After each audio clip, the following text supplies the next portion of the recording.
Have you seen the film The Passion of the Christ? If so, you might remember the unsettling scene with the baby staring at Jesus. It's a moment that often stands out as one of the most chilling in the movie.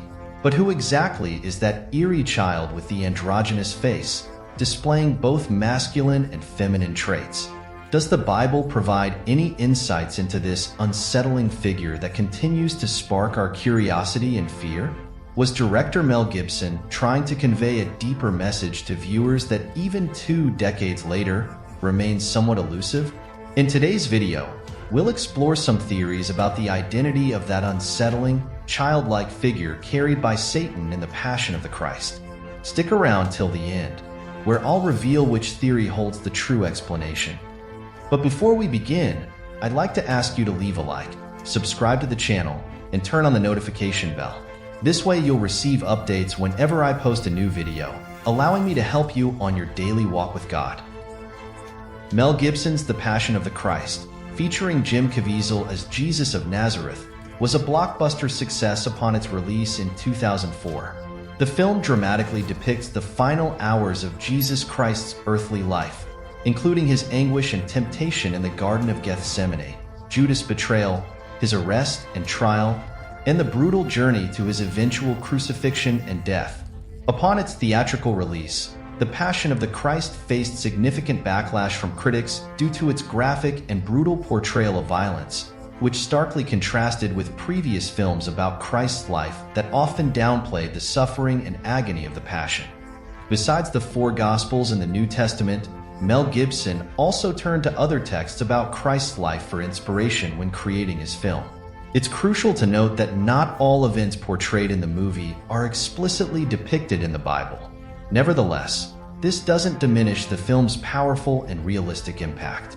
One notable example is the film's opening scene in the Garden of Gethsemane, where Jesus is deep in prayer and Satan appears to disrupt him.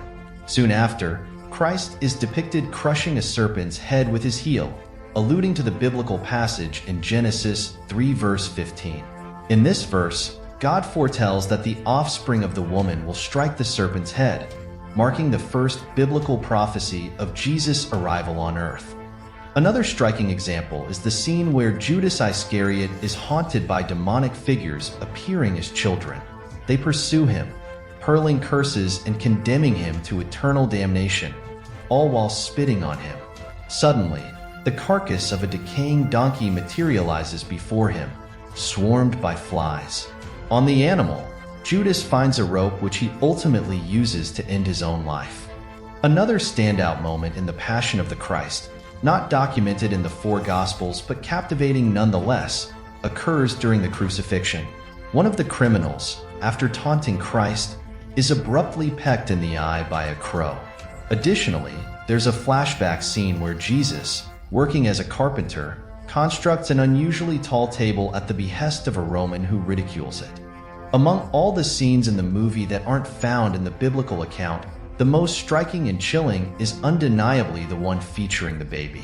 But before we explore the significance of this peculiar figure, we need to understand why Mel Gibson chose to depict Satan as an androgynous entity. The role of Satan was portrayed by actress Rosalinda Celentano. According to Mel Gibson, he chose to depict Satan in this manner because he believes in the reality of Satan, but not as a being with traditional horns and a tail. Here's what he said about it. Satan is smarter than that and presents evil as something seductive and attractive, almost normal, almost good, but not quite. That's what I tried to do with Satan in the movie. The actress's face is symmetrical, beautiful in a way, but not completely.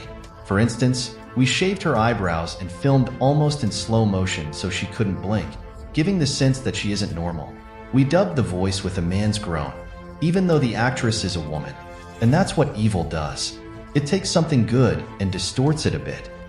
Brothers and sisters, while the depiction of Satan may be unsettling, I must admit that I found the portrayal in the film to be remarkably insightful.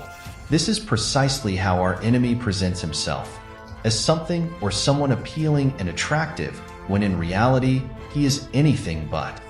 Now that we have a better understanding of the context, let's discuss the chilling figure of the baby.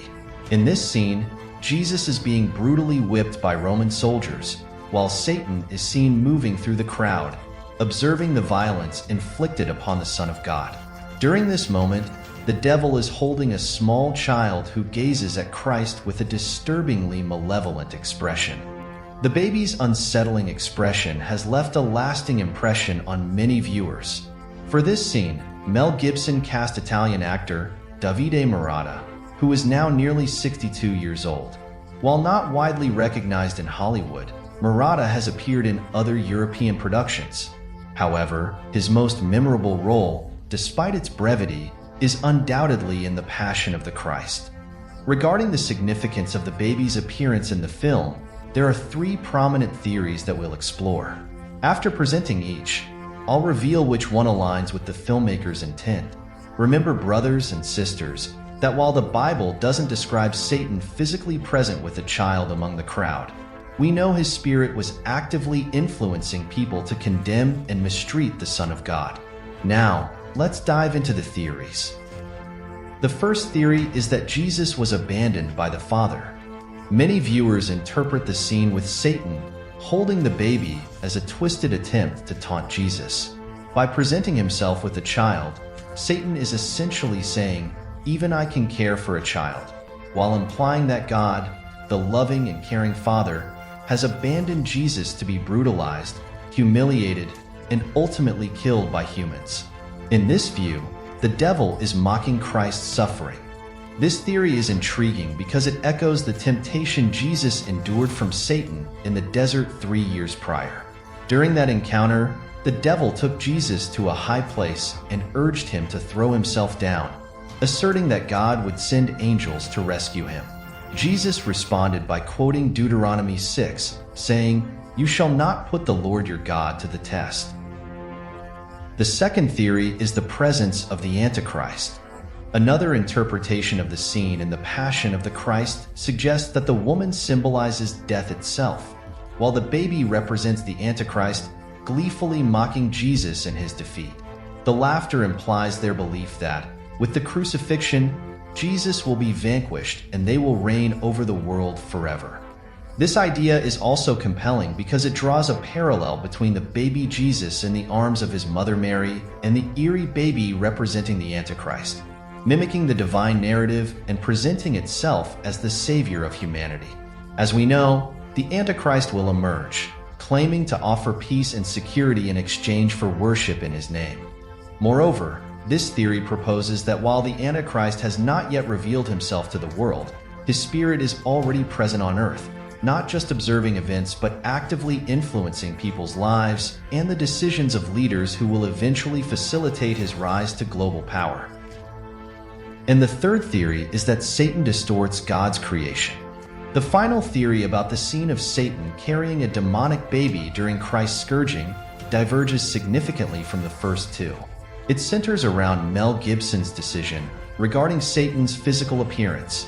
Recall that Gibson chose an actress with a symmetrical and beautiful profile, but also had her shave her eyebrows to evoke an almost angelic quality. He applied the same approach to the baby. Here's what Gibson said about it. "Once again, this scene is evil distorting what is good. What could be more tender and beautiful than a mother and child? So Satan takes something beautiful and distorts it.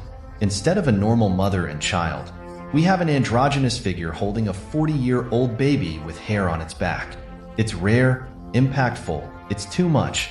Just like when the Roman soldiers turned Jesus to scourge his chest. It's impactful, it's too much."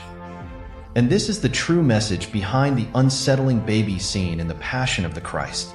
Mel Gibson included this child to symbolize how something good and innocent can be corrupted and distorted by evil, which is precisely what the enemy often does in our lives. He takes the talents, gifts, and desires that God places in our hearts and twists them for evil purposes, seeking to humiliate us and draw us away from Jesus' presence. Therefore, brothers and sisters, it is crucial that we remain vigilant at all times.